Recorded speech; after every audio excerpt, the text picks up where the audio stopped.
ஐயா வணக்கம். செவ்வாய் தோஷம்னா என்ன?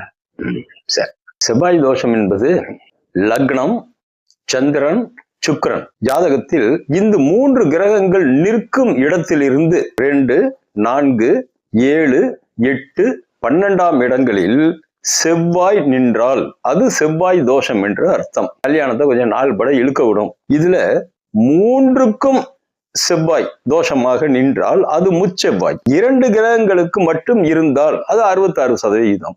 ஒன்றுக்கு மட்டும், ஒரு லக்னத்துக்கு மட்டும் 2, 4, 7, 8, 12 இருந்துச்சுன்னா அது 1/3 செவ்வாய். இதுக்கு சமமான அளவுக்கு அவனுடைய திருமணம் தள்ளி போகும் என்பது ஒரு விதி. இதுல ஒரு விதிவிலக்கு இருக்கு. செவ்வாய் தோஷமாக இருந்தாலும் குரு பார்வை பெற்றால் செவ்வாய் தோஷம் வேலை செய்யாது. இரண்டாவது, சுபர் பார்த்தால் அதான் குரு சுபருடன் சேர்ந்தால் இது ஒரு விதிவிலக்கு.